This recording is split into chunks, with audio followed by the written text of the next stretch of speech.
buy more tax. If I had $1 million. If I had $1 million. Refugee help, for sure. If I had $1 million, I'd buy more. I'd buy respite care. If I had $1 million.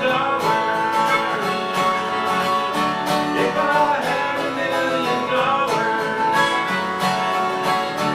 If I had $1 million.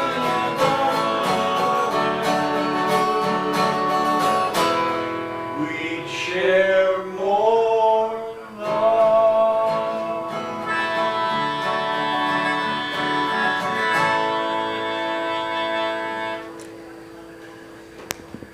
All right. Well, thank you very much for coming to this Legacy Workshop this afternoon.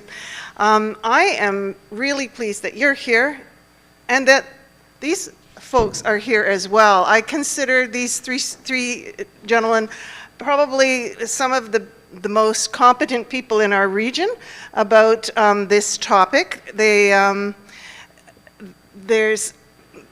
those of you who come from St. Andrew's congregation will know that we are the beneficiaries of many who've gone before us. They left a legacy gift. Many have left a legacy gift for this congregation, and that way we can continue to offer services and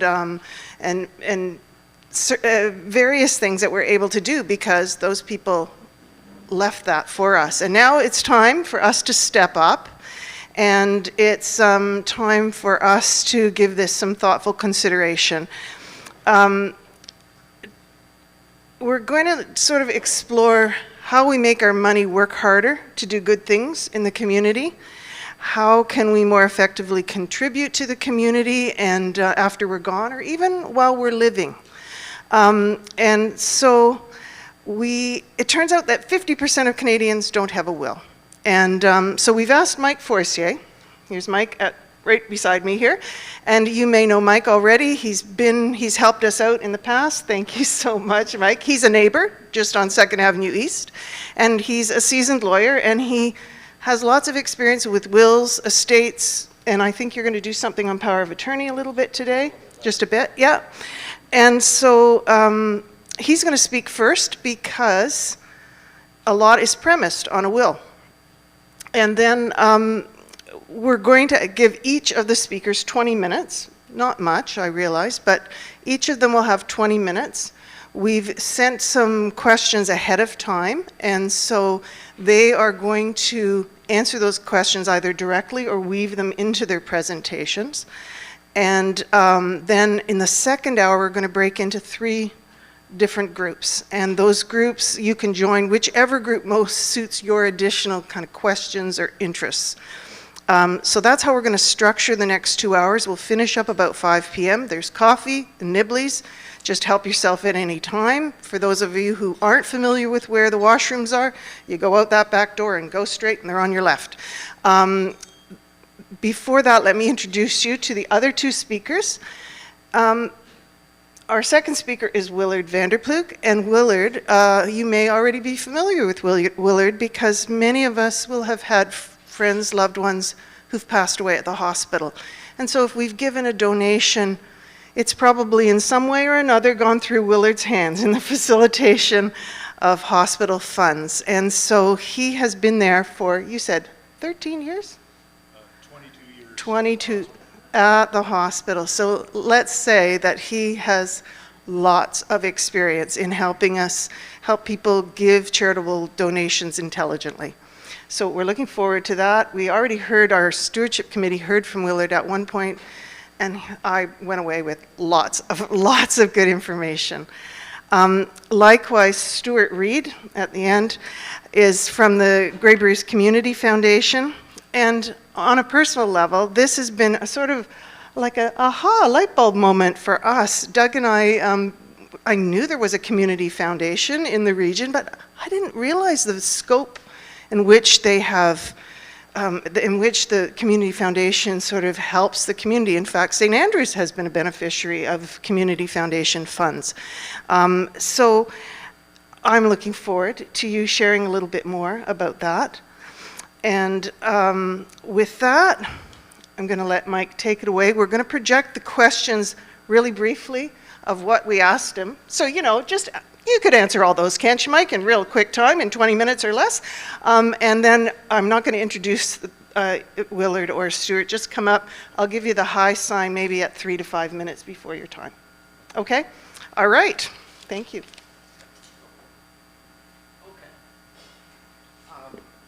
Good afternoon, and basically I'm going to talk about estate planning and then narrow down to answer those questions about, is that not on? Yeah, and then I'll answer those questions, but I have sort of a stock presentation that just talks about estate planning for your future, okay? And basically, so go ahead, okay. Okay. Basically, there are a bunch of ways you can own property, and one of them is joint ownership. And in that case, usually with your spouse, you own a house jointly. Upon the death of the first spouse, you have to do a survivorship application, and the house is then transferred over to the surviving. When you have joint tenants, it's last one standing takes all, okay? So I would imagine any married couples would have your house as joint tenants. And usually when the first spouse dies, everything just transfers to the surviving spouse. It's when the second spouse dies that usually there requires probate, which is going to court. But anyways, it's important to know how you own properties, so joint ownership. The next thing that is important is you should have powers of attorney. I'll make you a guarantee. We're all going to use a will one day. We might never use a power of attorney. But if you don't have a power of attorney, it can be disastrous, because who's going to make decisions while you're still alive? But I understand, Bev, you're talking about that in a couple of weeks, aren't you? Yeah, so it's just an important thing to have an estate plan. And then, of course, the next thing is a will. Okay, that's very important. And then, of course, upon your death, there's going to be estate administration. And then the one thing that I wanted to talk about, just as a side note in estate planning, oops, I hit, let me go back. Okay, and the next one, where is it? Oh, second marriages, and it moved. Anyways, that one that just was added and then scooted was second marriages. Whenever you have second, third, fourth, fifth marriages or whatever, make sure you have a contract, make sure you have proper wills and powers of attorney, because the litigation, I see natural kids don't get along. They fight. Step kids, it's like, so make sure that you have a will, especially if second, third marriage, whatever. Okay. Okay. So I've already talked about that. I'm not going to talk a lot about the joint ownership because I want to get those questions. Okay, powers of attorney. Basically, it's just you should have a power of attorney. It's usually your spouse and then maybe your children or someone trusted. Maybe not your children, but anyways. It's the big difference between power of attorney and a will. Power of attorney is valid until you breathe your last breath. And then upon your passing, your will takes over. Okay, so that's why there's two powers of attorney. There's one for property and one for personal care. You can have different people do it. You can have someone, financial responsibility, look after the money, and someone very caring looking after the personal care. But that's important to have. Let's move. And then this is the reasons for making a power of attorney. When you're no longer able to carry on your affairs, someone is going to make the decisions for you. You can have a directive. Now, right now, there's a lot going on concerning MAID, okay? Medical assisted in dying. Last year, I was present the death of two people. I've never been, present when people had died, but last year, two. One was my mother, and she was put on end-of-life protocols. Not nice. Basically, December 23rd, they told me, your mom's on end-of-life protocols, so we're going to basically withdraw all medication or just painkillers. And if she doesn't want to eat, she doesn't eat. My mother did not die until January the 8th. She was staring at the ceiling in a diaper, cathetered. It's just terrible. And that's where MAID. Now, there was supposed to be new legislation come out this March for MAID. It has not, and they're now putting it over to 2027. So I do have a clause that in my powers of attorney, but once this MAID is finalized, it's so very important, because last year I was also present. A guy I went to high school with, he'd smoked for 52 years, he'd had 5 heart attacks, he had congested heart failure, and 7 or 8 stints. So he had MAID, and I went down and chatted with him, and I was there, and then I saw, and it's just so much, like we do this for our dogs, but we don't do it for other people, which is really sad. So anyways, talking about powers of attorney and MAID and that. Okay, so now, okay, we have power of attorney for property. That's, the one is for personal care and the other one is for property. Now let's get on to, okay, a will. Basically, a will is incredibly important, because a will, what it does is it allows you to control the disposition of your assets. And you can't say, oh, I just leave it and they'll deal with it. No, you have to say, I leave my estate to my children, or I leave it to my nieces, my nephews, or a charity. And this is where, especially with some tax planning, you can do some great work, because if you have RSPs, I've had estates in the last year, one, I guess about 6 months ago, he paid $211,000 tax on his RSP, because the last day of his life, he had no spouse, and he had $420,000 in an RSP, or in a RIF. Well, the day you die, it all comes out and you're taxed. So basically 50%. My mother had a RIF, as she died in January, but the whole RIF came out. We have to pay tax on it. So this is really, really important. And here you can do incredible will, because if you give money to a charity, you get a tax deduction. And that, with a RIF, can be very, very useful. I've helped some clients plan where they've basically left their RIF to a charity so that they get the tax deduction and they don't get hit, because when you die, your whole RIF comes out. Your RIF, or if you're under 71 and you haven't converted, your RSP comes out.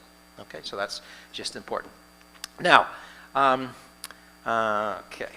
And in a will, if somebody gives, say you give your, I don't know, you got a 1957 Chevy, you give it to your son, and your will still says you've got a 1957 Chevy, if it's no longer existing, that gift just fails, okay? So you can give a specific bequest of a car, a boat, whatever. You can give money, and then the most important thing is always that residue at the end of the estate, so that there's nothing left over. Okay, now, when you come to a lawyer to do it, we do a formal executed will. And what's that mean? It's in probatable form. What's that mean? Probate is where you take the last will of Michael Forcier to the court, and they say, yes, this is the last will of Michael Forcier, and they stamp it, and they put a seal on it. It's called appointment of an estate trustee with a will. It used to be called letters probate, but now it's called appointment of an estate trustee with a will. And then once you have that, you can go to the banks and say, transfer the money or put it in an estate account. They will follow the direction of the will.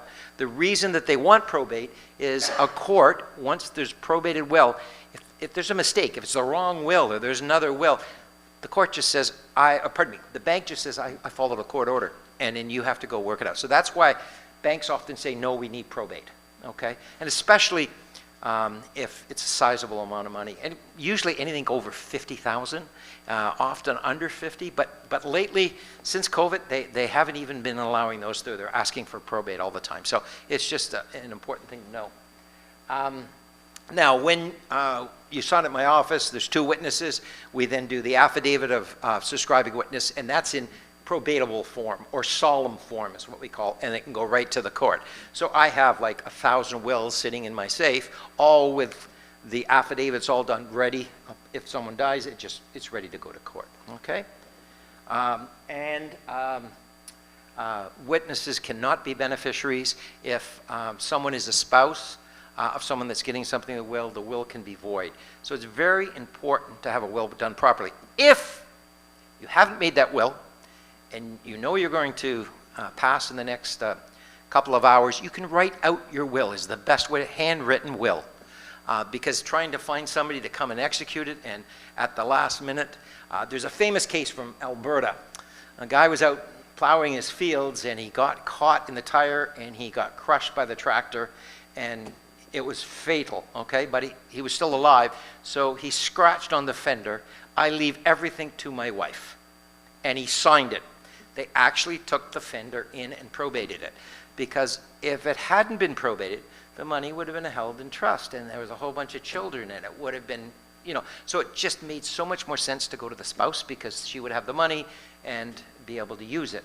But if you die without a will, if you got no money, it doesn't matter. But if you have any assets, it can be a huge mess. And I'll tell you, since COVID, court takes 6 months to 18 months to get probate. That's not uncommon. 6 months is pretty quick. It might be a year. Getting a clearance certificate from CRA is a year. So it's getting really, really difficult. And I would suggest that you have all the, the T's crossed and the I's dotted. Okay? Now, the formal requirements has got to be dated. I have them initial each page, and basically, okay. Oops, let's just see. I think that's almost it. Okay. What are the reasons for making a will? Personal wishes, cost related to not having one. It's expensive. What's the cost of a will? $300. Okay, $300. Property distribution, again, through your will, you can dictate that. You can set up a trust for grandchildren, and basically guardianship of your children and loved ones. And of course, you can do charitable giving. So the summary, basically, you should have an estate plan in place. You should look at it every 4 or 5 years. And if things change, if your executor passes, you should make sure you change it. That you have. Now, usually when I do a will, I do an executor and then an alternative. So if the one dies, you don't have to run in. And usually I draft wills that they're good for years, usually, because you keep it simple and keep it simple. Okay, and then the reasons for making a will. Oh, sorry. I got mixed up there. That's it. Now I'm going to answer those questions. How do those questions back? Right, thanks.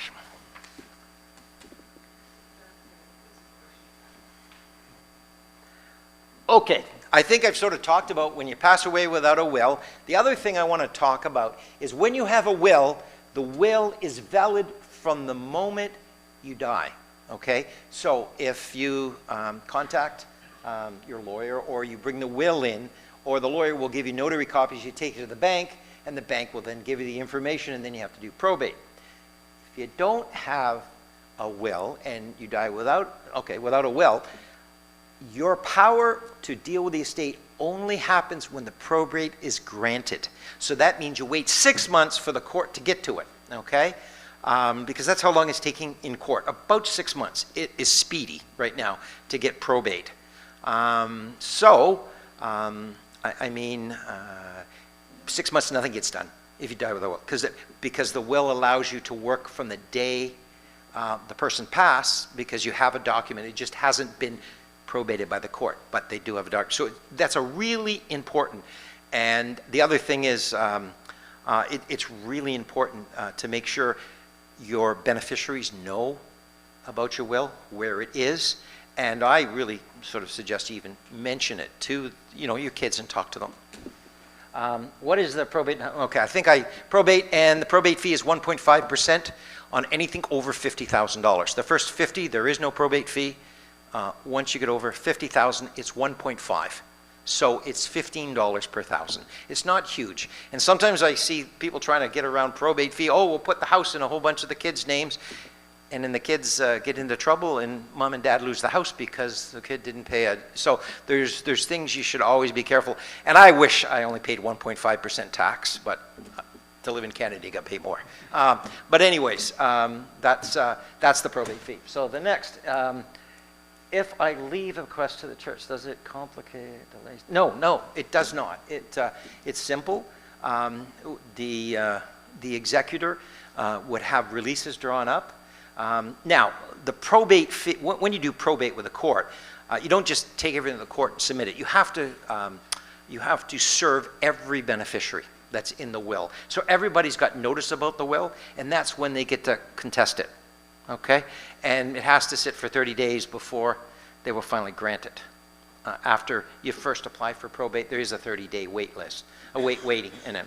But anyways, I mean, they would send a release to the church, and if you left them 25,000, 10,000, whatever, they would sign back, yes, we're willing to accept it. And then you would obtain a probate, and then it would just be another disbursement. It would just be paying the church, and you would pay it to the CFO or the chief financial officer or the minister, whoever is signing authority for the church or the charity, okay?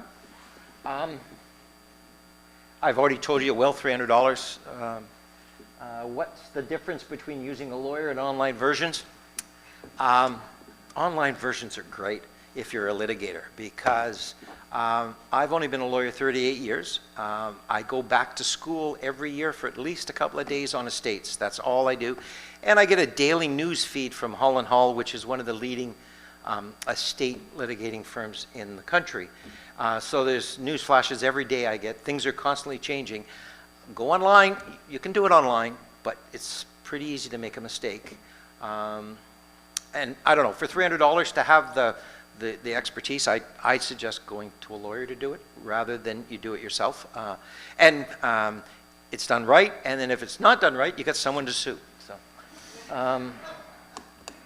that's right, because if you do it online and it's not right, sorry, too bad, so sad, right? But, how can I make changes?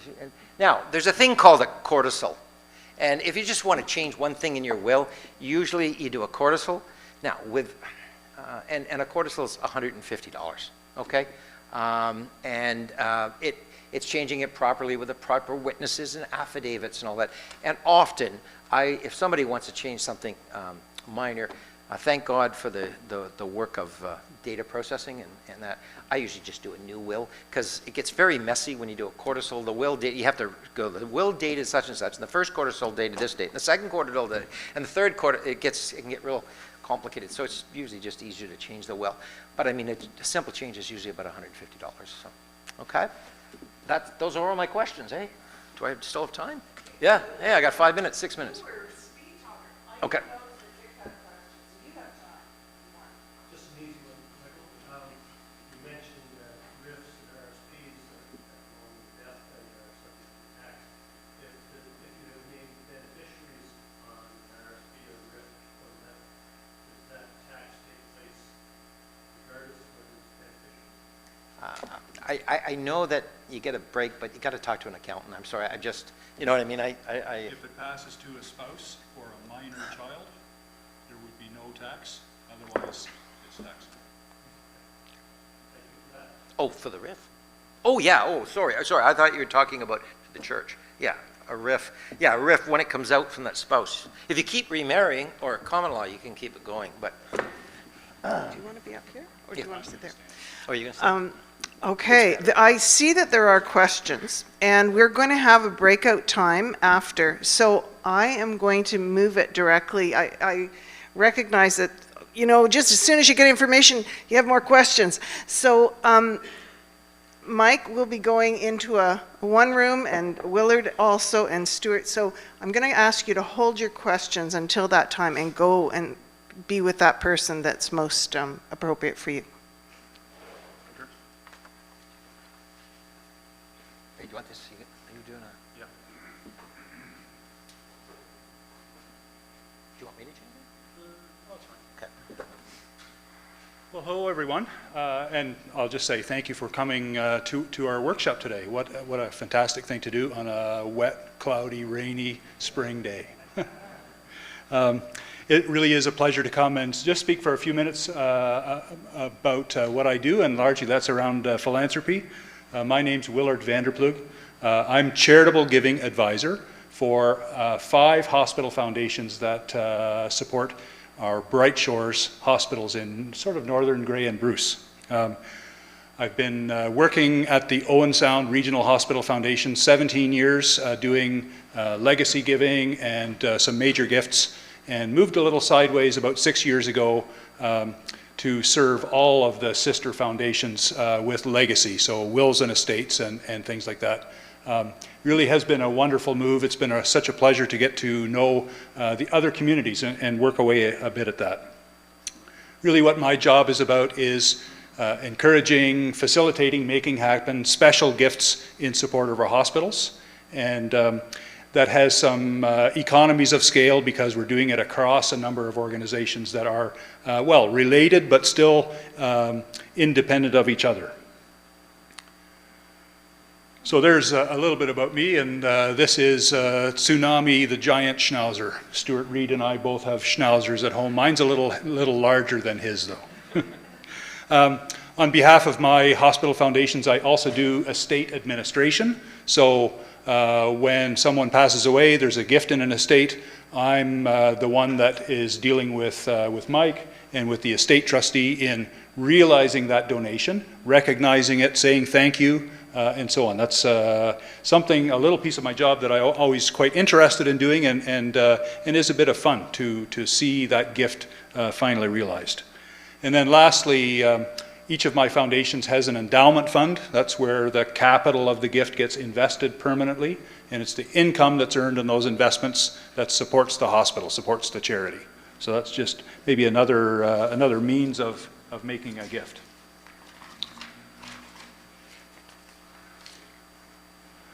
I wanted just to talk just briefly with you about what's new at the hospital. You know, there really is some forward momentum at our hospitals these days. You've no doubt heard about our Bright Shores rebranding. The opinion on that's kind of mixed, I gotta say. But I will say this, that name change really is future looking, future thinking. And for us in our region, it is about money for our hospitals, resources, and being treated as a regional system at the provincial level. And is about people, about skills, and attracting the people that we need to Grey Bruce. And well, time will tell whether that's going to pan out or not. We have the newest hospital in Ontario. The Markdale Hospital opened last September. A wonderful facility, really purpose-built for ambulatory care, day surgery, and really thoughtfully designed in terms of patient flow and patient stay. Fantastic facility. Community of Markdale raised $12.5 million in support of that project. Just a phenomenal result. About 6 months ago, Accreditation Canada finally visited our hospitals, and that's the first accreditation visit since COVID. And we achieved accreditation with exemplary standing. That's the highest ranking our hospitals can get, and that is totally due to the skill and innovation that our clinical staff have. That is a look clinically across all our facilities, all our services to make sure that we're up to standard, and they passed with flying colors. Something new that I'm quite interested in, just in terms of philanthropy, is our Office of Research and Innovation. We now have a research institute that's been started. We've done research at our hospitals, well, I think since I've worked there, but this formalizes that. It also is a way to attract some funding for that. Already quite successful, a $1.6 million grant to help study wound care and develop an app that staff can collaborate with. Really quite innovative, so that's exciting. In the next couple of months, our wellness center is going to open. That's been a project we've been looking forward to. I think it's really going to fill a need in the community.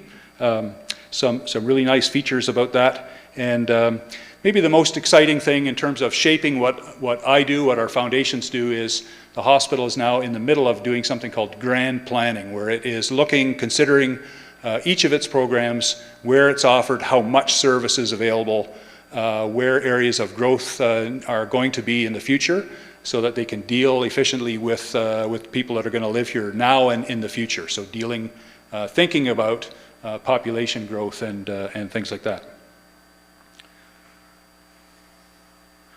So I answered the questions that were put to me. That's how I sort of built my slides. And so we'll just talk a little bit. I wanted to talk about, you make a gift, or you make a gift in your estate. How does that benefit? What's the tax advantage for doing that?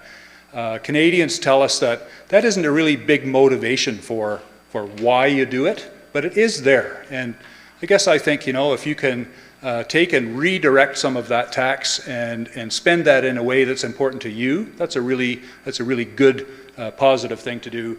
CRA, the government, sort of subsidizes your choice for a community effort. I thought I would set the stage for that by talking about what happens when you make a donation now. And basically, when you make a gift to a charity, or when you're giving throughout the year, you can donate up to 75% of your income to charity and use that against income tax that you've paid, okay? And even if you go beyond that, you've got 5-year carry forward, so you can use it in each of the next 5 years if you need to do that. So lots of flexibility there to use your charitable receipt. And a charitable receipt from the Owen Sound Regional Hospital Foundation, that generates something called a non-refundable tax credit. So you have to pay tax to get some back. And if you have no income, you don't pay any income tax, then the receipt is of lesser value to you than it would be for somebody else.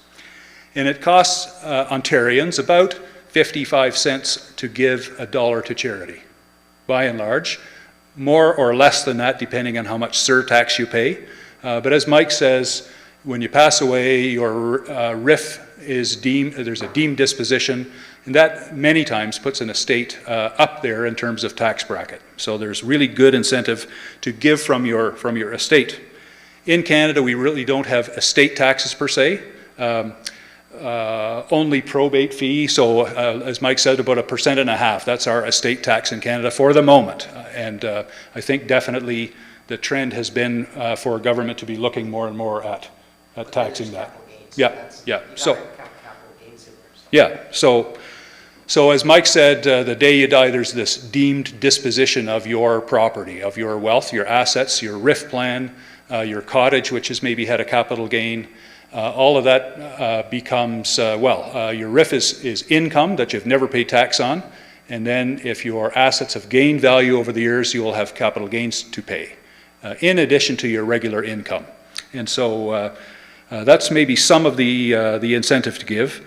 The advantages, the tax advantage is virtually the same for your estate as it is for you now, except you can give more. You can give 100% of that income the year you die.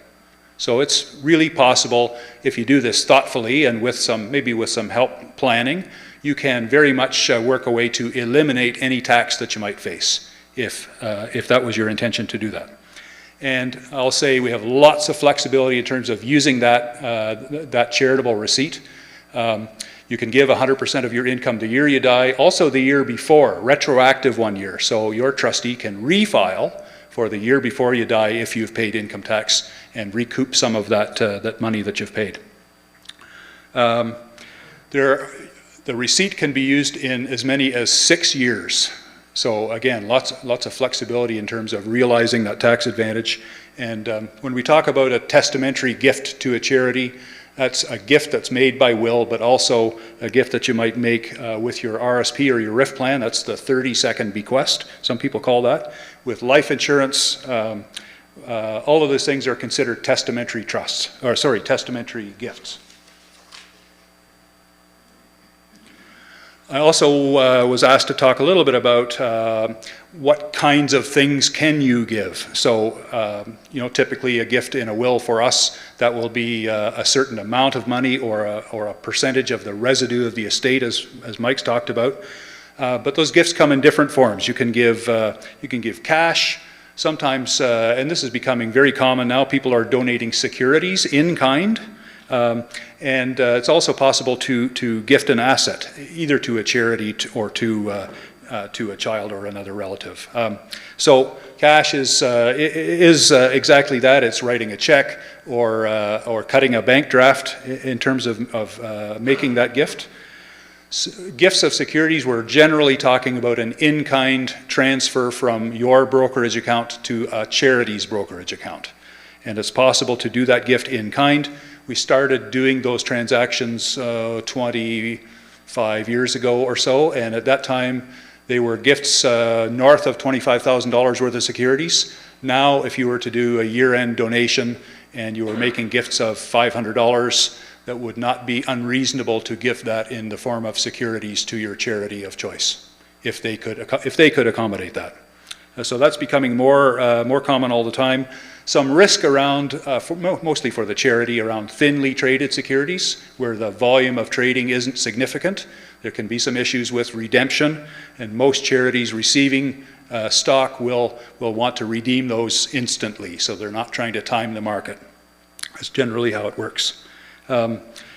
Gifts of assets. I would say, yeah, you're getting opinion on some of this here, and based on personal experience. But by assets, I guess I mean a bank account or an investment account, maybe real estate or a piece of art or cultural property. You could give those in kind, and that would be very appropriate in some situations. But I guess some issues around that, you know, if you don't, it may tie your hands in terms of hanging on to that asset when maybe it isn't so appropriate anymore, or it hasn't done well. If in fact it doesn't exist in your estate, as Mike's said, if it doesn't exist, if you don't own it at the time of your death, then that gift will fail, and that would be a disappointment. Also, maybe around a gift of an asset, you know, give some thought to the resources available to the charity in terms of dealing with it. Sometimes these things are very specific, and the charity's got to have some skilled advice, etc. You know, will they be able to deal effectively with what you're going to give them and realize the value out of it? So that would be a caution there. And I'm going to skip over one, basically. So they asked me the question, why is it a good thing to give a gift through my will? Wouldn't it be better if my children received the money and give some to charity and get the tax receipt? So this is my answer to that is, you know, if you're thinking about that, talk to your kids, ask them. You might be surprised at the answer you get back. And, you know, I think some of the most valuable, meaningful gifts I've helped people to arrange, you know, are the ones where they've involved family, really given it some thought, supported a cause that they've loved and supported all their life. And, you know, this is likely the largest donation that you will make. And I guess I'd encourage you to have some fun with that. Think about the impact that you might have and how you might leave the world a little better place. And always my example for this is my own father. Got drafted and was sent to Indonesia after the Second World War. Spent 4 years there in expeditionary force and saw tremendous poverty. And that shaped his giving the rest of his life, and including the giving that he did in his estate. It's always just such a wonderful example for me, because he did that really, really intentionally. So I'd say, you know, this is a way a gift in your will, a gift in your estate plan can really speak to your priorities in life, which you hold important. And you can be a wonderful example for friends and family and neighbors for what you plan. And I guess I think, you know, if you're inclined to do something, do it. And Mike, I don't know how often you've come across this, but in my former days of doing lots of estate planning with people, sometimes you'd come across somebody that really wanted to give a gift but control what their child might do with that gift. And I don't really think that's a practical thing to think about. So you can't make a gift to a child and say you're going to donate some of this. It just doesn't fly.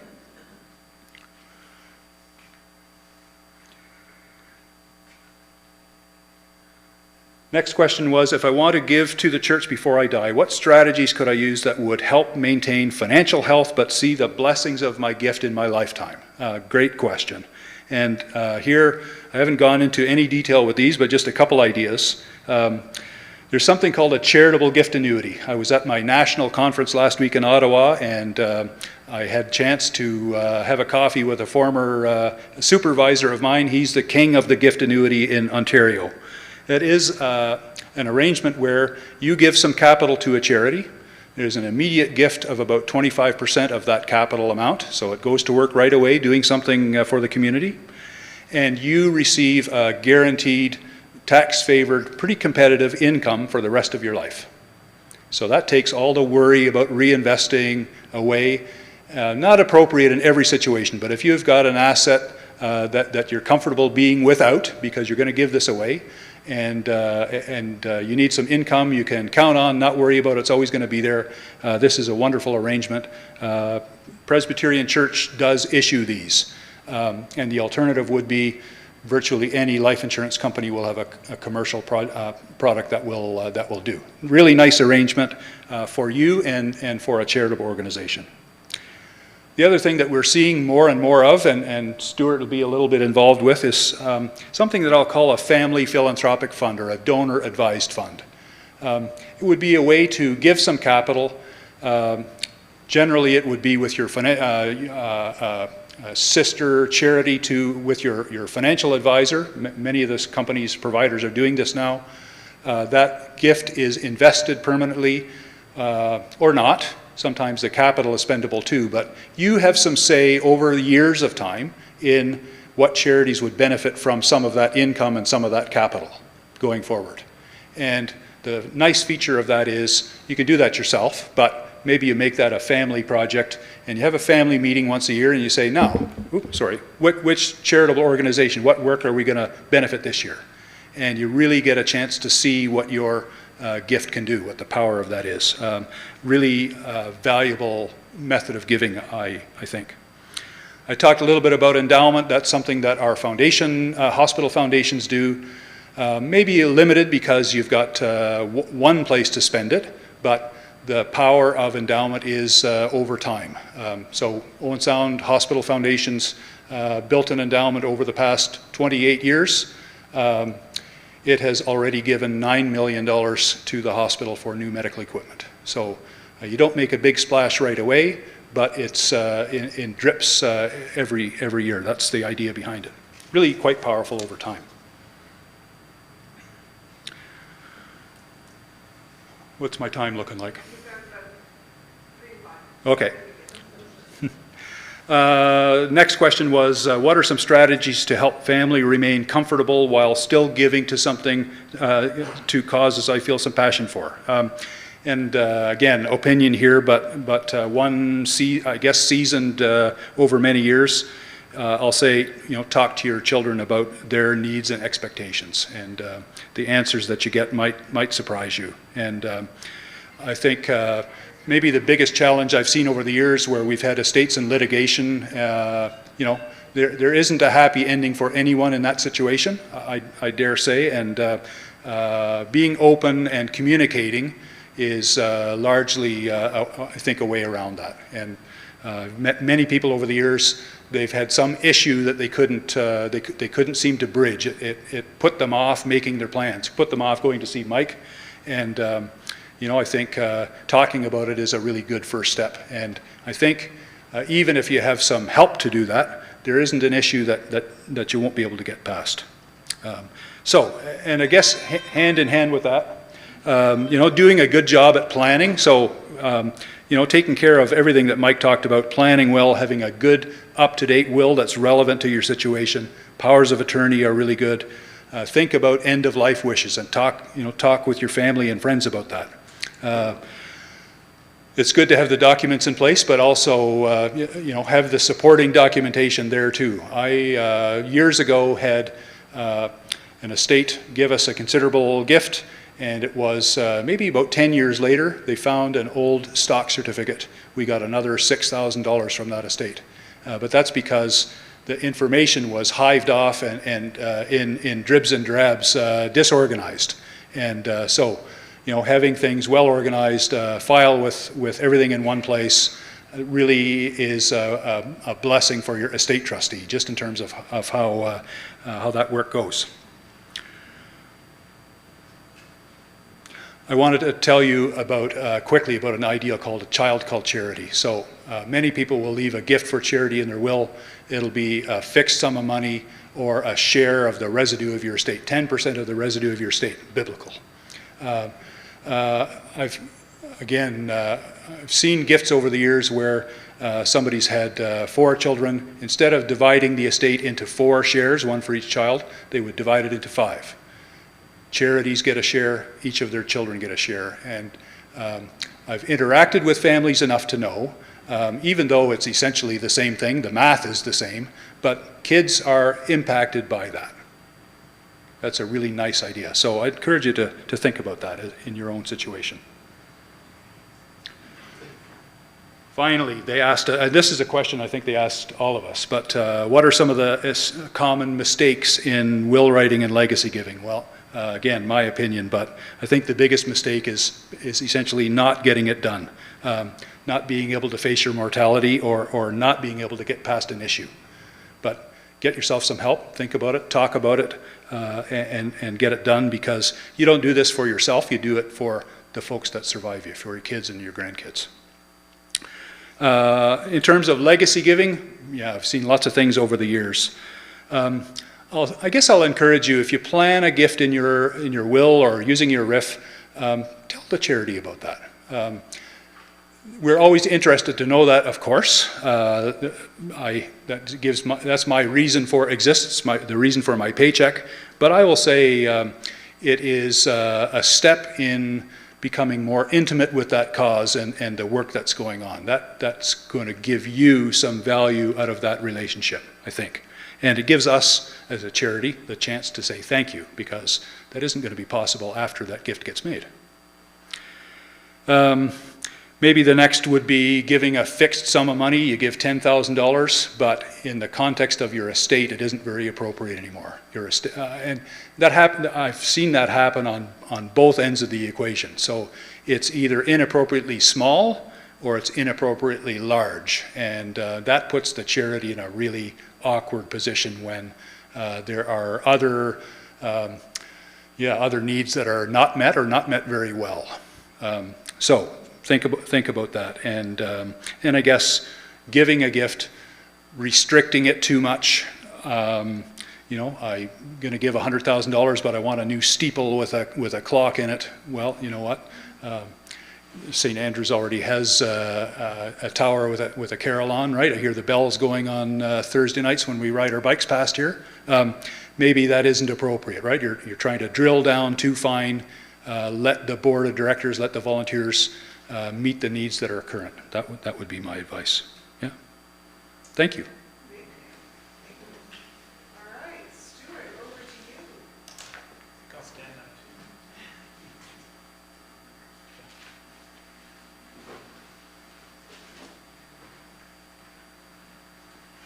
Hey everyone, very pleased to be here this afternoon, and I'm glad the presentations went like that. We've got all this knowledge already, and my presentation's a little bit about what is a community foundation, and how do we define community impact, and what are some of the services that we offer in the realm of what we do.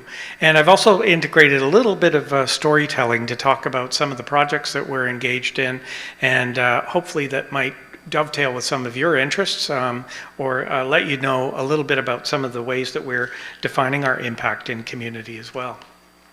So our community foundation, Grey Bruce, is one of 202, I think it is now, community foundations which dot the landscape of our country, and collectively Community Foundations of Canada uses this as their mission statement: relentlessly pursuing a future where everyone belongs.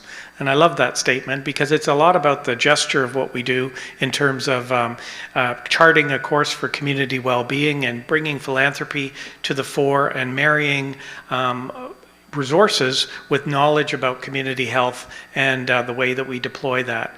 And more recently, our sector, our movement, we call it, has really been engaged in issues of equity, diversity, inclusion, and reconciliation, and really leadership that is changing the landscape of communities across the country.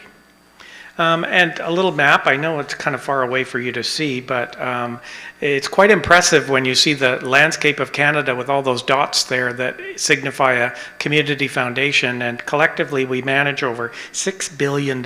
So that's that's a GDP of a good sized country, right?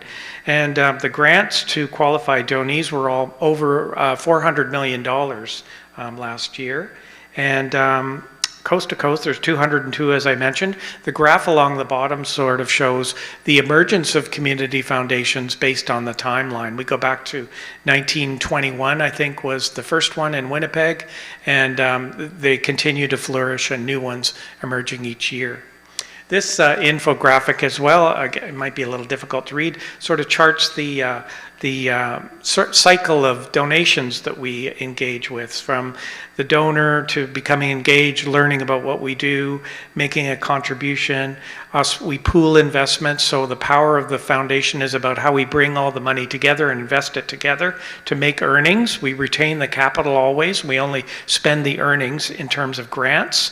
And so we offer full service because we're always talking with local charities and not-for-profits to hear about their projects and deploy our grants to where they're needed most. And so that's how we look at community impact too. And we're always talking about how well we're doing and how we're shifting the meter on terms of community well-being in Grey and Bruce in our work. So some quick facts. Right now we manage over 185 different funds. And Willard mentioned Donor Advised Fund. That's probably one of the most popular. I'm going to talk about the different types of funds we manage. And our assets have now grown. We're just finished. We're entering our audit on Monday, but I've been told we're up over $22 million now, which is, you know, quite a sizable asset base from which we grant over the last year, and that's not the fiscal year, that's dipping into last year when we also had some federal funding programs, but over 1.3 million. We also manage 6 community funds across Grey Bruce. We have them in Owen Sound, Meaford, Grey Highlands, Saugeen Shores, Southgate, and Kincardine. And those are funds that benefit those municipal regions particularly. So we have a wonderful one in Owen Sound, the Owen Sound Fund. And if you were to leave a gift to the Owen Sound Fund, it would support charities and organizations and projects in our city of Owen Sound particularly. So just in terms of statistics, and you can read a little bit about this on our website, but I mentioned over 204, so someone's updated the slide from my last one, number of funds. Last year we had 205 grants, over $800,000, that's within the fiscal, and we received over $350,000 in donations, so those continue to roll in year after year. And, you know, we are a philanthropic agency, so we talk to people about a lasting legacy. A lot of our funds are named, so it's a way for you to memorialize a loved one or have your family's interests or wishes continue in perpetuity. We are effective giving. We call ourselves a one-stop shop, so you can talk to your lawyer and decide, oh, I'd like to give such and such to the church, and maybe you want to support United Way, or you're interested in softball or a particular park. You can design your gift giving and maybe start a family fund where you would name it and appoint an heir or a young person in your family to help guide the giving from that fund in years to come. And as we've heard from our other colleagues, there's lots of tax advantage to making a plan for your estate and really maximizing those benefits for your estate and for your family. And the whole concept of endowment, and Willard hinted at that, is it grows. It continues to be like this organic thing that grows over time. And this little chart shows an investment of $50,000 at a rate of 5% annual payout, and that's what we're legislated to do. Community foundations by legislation have to divest at least 5% of their assets every year. And this is based on a 7.5% rate of return. Our rate of return over the last 20 years is 6.9 at Community Foundation Grey Bruce, so not far off this model. But you can see over 25 years that 50,000 turns into 83, and then in 50 years it's over $250,000. So it's a great model of a way to make things work for you in the long range. And my colleagues as well have talked about what you can give, and that's a wide range of everything from an old car to an oil painting to a RIF, life insurance, cash, you know, anything we can liquidate and make sure we turn it into an asset that we can make work for our community in the long range. And different types of funds that we manage, there's quite a roster of them. Unrestricted funds, the top left, those are funds, I'm going to talk about our Next 25 fund. Those are left to the discretion of the foundation to deploy as needed. Field of interest funds, so you don't have to be too specific about what you'd like to support. Maybe it's kids in sports, or maybe it's music education, or maybe it's arts and culture. You can set those up, and then we would make the decisions based on our intake and our knowledge of what the community needs on each year. Designated funds, you can pick a charity and say, I'd like my estate or my fund to benefit the Bruce Trail Conservancy, for example. And then each year we would make sure the grant flows to that designated agency. Donor advised funds, that's probably the biggest. And so that's where the family may set up a fund, or an individual would set up a fund. And then they would have some opportunity to offer advice about how they'd like to see the grant flow each year. So we have an ongoing conversation with those donors, or with their families, or their appointed fund advisors if it kicks in after an estate. Scholarship funds, education endowments is a big part of what we do.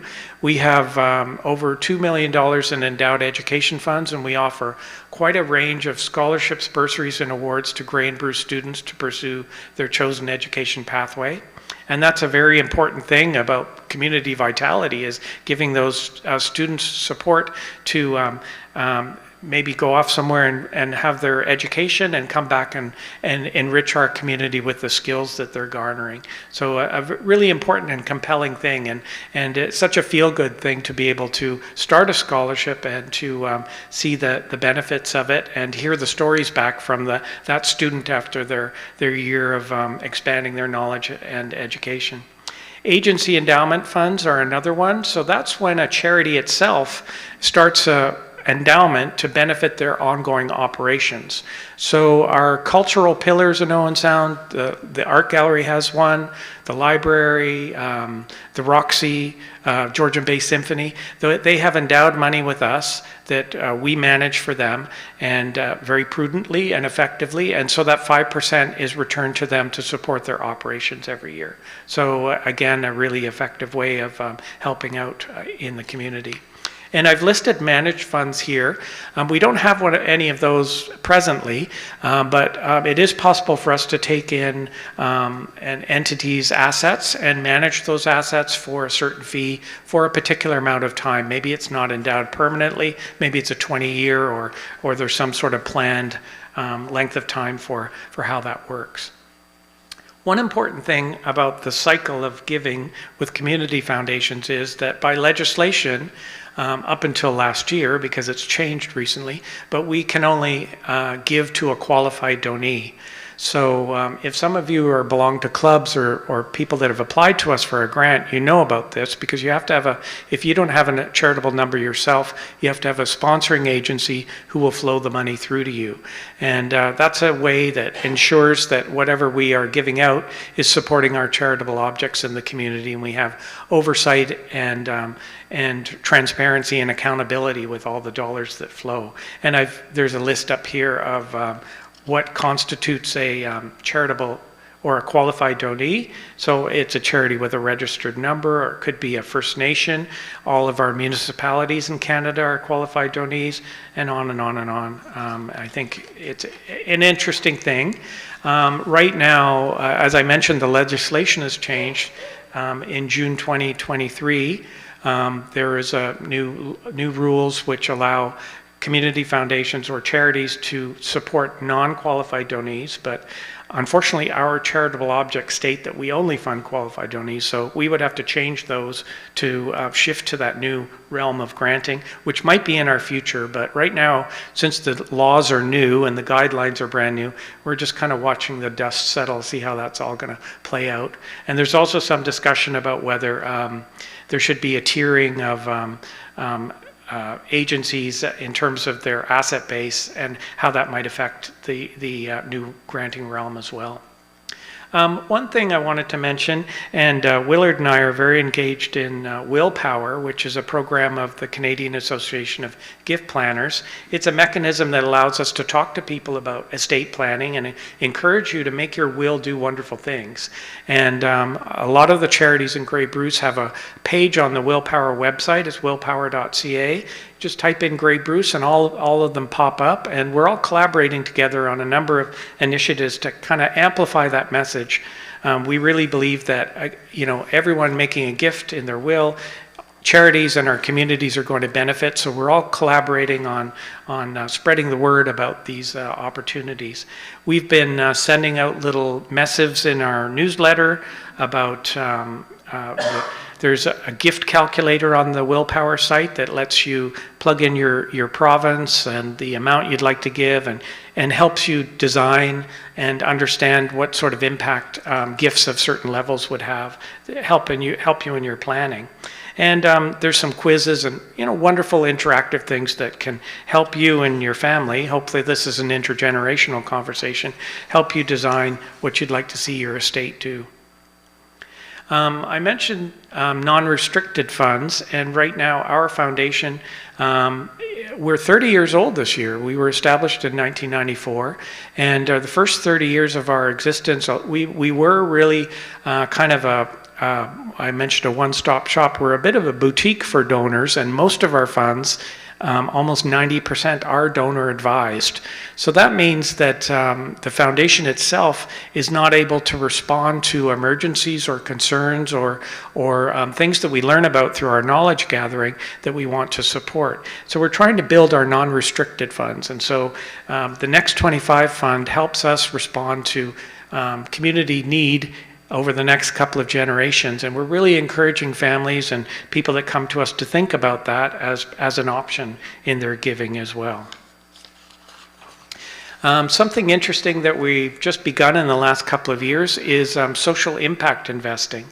And the year before last, our board designated 1% of our total assets to a social impact fund, and that's about making our investments work more effective locally.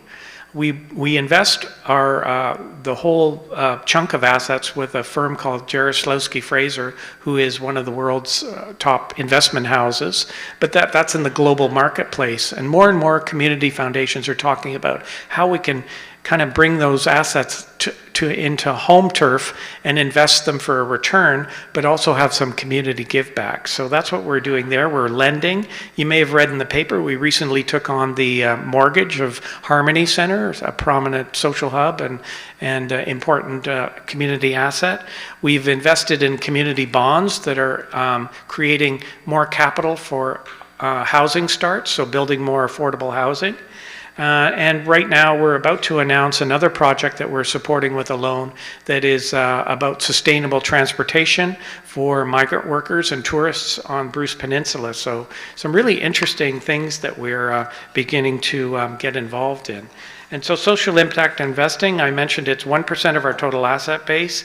It's local investment for local impact, building local capacity. So a lot of agencies that need that little leg up in terms of capital to expand or to enhance their capacity, we're there for them. And we do ESG compliance as well. So we're trying to invest on mission. So we're looking at environmental, sustainable, and governance structures in all of the collaborations and partnerships that emerge. Also, we have ongoing engagement with social enterprise in our communities. So a social enterprise is an organization or program that is mission-driven, aiming to sell goods or services to earn a revenue while also achieving positive social, cultural, or environmental results. So Harmony Center is a good example of a social enterprise. It's community-owned space that supports performance and education and community coming together, and so that's their community give back, but they do earn revenue from rentals and events and stuff like that. So they are a good example of a social enterprise, and our social impact investing is really encouraging that as well. And we have been engaged with some government granting over the last 4 years from the Investment Readiness Program that's been kickstarting social enterprises' ability to prepare themselves for future investment as well. One of the big things that Community Foundation Grey Bruce does is we write vital signs reports, and I've brought some today you can pick up, but I urge you to look at our website too. These are tools that are data gathering about community well-being, but we find that they're really great talking points when people are trying to decide, you know, how they might like to structure giving in their estate planning. You can read about housing, and the recent housing crisis. We released a report in 2022. 2018, we did a report on youth and the concerns that youth have about living in Grey Bruce. And then we did a full report in 2016. So they're all great kind of sources of knowledge that you can use in determining, you know, what might be your particular interest or where you might like to have an impact. There's an image of the cover of the 2016 report. The Vital Focus on Youth report was really interesting. We heard things about youth are, I mean, the youth project came out of the first report, because in the first report there was a statistic that said not less than 60% of Grey Bruce youth intend to live or work here after school. So we thought, wow, that's a real startling thing, that everyone's moving away and has no intention of coming back. So we went out and talked to youth about what their experience was in their community now. We heard about youth isolation because of the lack of a regional transportation system. We heard about youth frustration because a lot of decisions are made about closing of high schools, for example, where they're not consulted. We heard about the impact of substance use, not only in their families, but in their peer group. The lack of supports for mental wellness in our region. Some really hard-hitting stuff that's informed a lot of what we've done at the foundation over the years to come. And hopefully these are talking points in the community about the state of well-being in our region. And then this is the cover of the housing report too. So Community Foundation greybruce.com, they're all downloadable on that page. And you've seen these little colored tiles come up in my presentation. Community foundations across Canada have made a commitment to meeting the United Nations Sustainable Development Goals by 2030. That's not too far away, 6 years. And those are 17 goals that kind of link our work locally to global concerns, all about making a better planet and improving life, not just for people in Grey Bruce, but for all of humanity. So we try and layer that onto our vital signs work, and we pop them in wherever we can to talk about how what's happening here is very integral to improving the lives of people all around the world as well. And to learn about that, you can visit our website too. There's some interesting work there. And I'm just going to talk about it. Just a couple of projects very quickly. We are engaged right now in a very interesting project we're partners with other charities locally, the YMCA Housing Services most particularly, and we're utilizing funds that came from some of our managed funds and donors that were interested in supporting youth that we are acquainted with, but also money from the Laidlaw Family Foundation as well.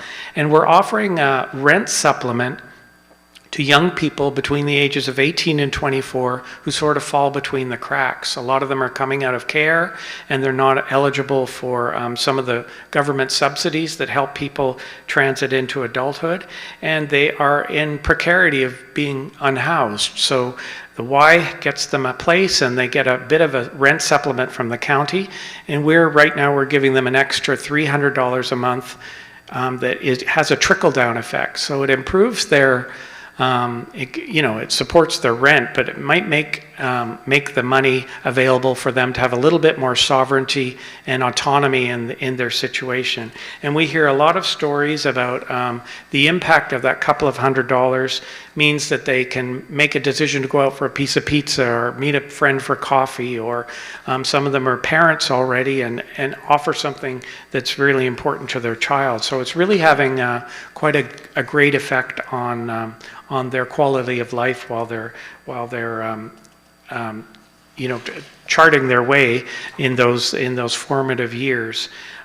It's also a project that lets us do something that's additive. So we're using philanthropy to add in a little extra something to programs that are already very effective. The Y not only keeps these young people housed, but offers all kinds of wraparound supports for them in these difficult years.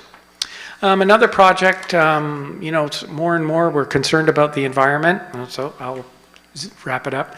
Lake Huron Forever is a collaboration. We're engaged with 2 other community foundations from Michigan around the Lake Huron Basin, and we're supporting stormwater management and nature-based solutions for stormwater management, and trying to raise money from corporations and other foundations to support those types of projects in our community. The last number of slides, I'm just going to maybe they're all available on our website. We have a lot of granting stories and testimonials from agencies that we support, and also individuals and students that might be a beneficiary of our scholarships, bursaries, and awards. And I think it tells a real story about the impact that we're having, sometimes quietly. A lot of people don't know what we do. But there's some real profound changes that are available through philanthropy and through people that have decided to engage with the foundation to chart for change and use their philanthropy to really leverage better lives for the community. So some of the things that we've talked about in the first 2 presentations we're actively engaged in, and offer also kind of ongoing relationships and the integration of community knowledge to help people make good decisions about their estate and to really have a broadened impact. So, thank you. These guys are really informative, are they not?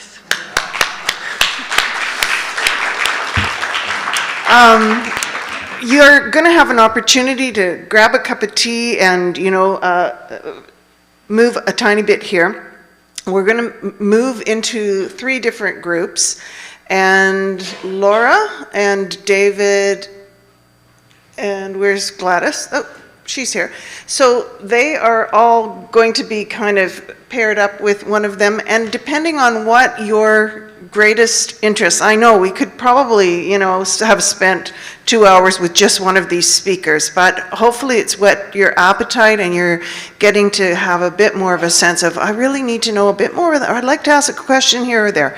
So you can grab your tea or whatever and grab your facilitator and your stewardship committee member and go with them, and we're going to give you each about a half an hour and ask more particular questions there, okay? And then we're going to come back, we're going to do a little wrap up and say goodbye. All right? So if you guys want to come forward and you want to find your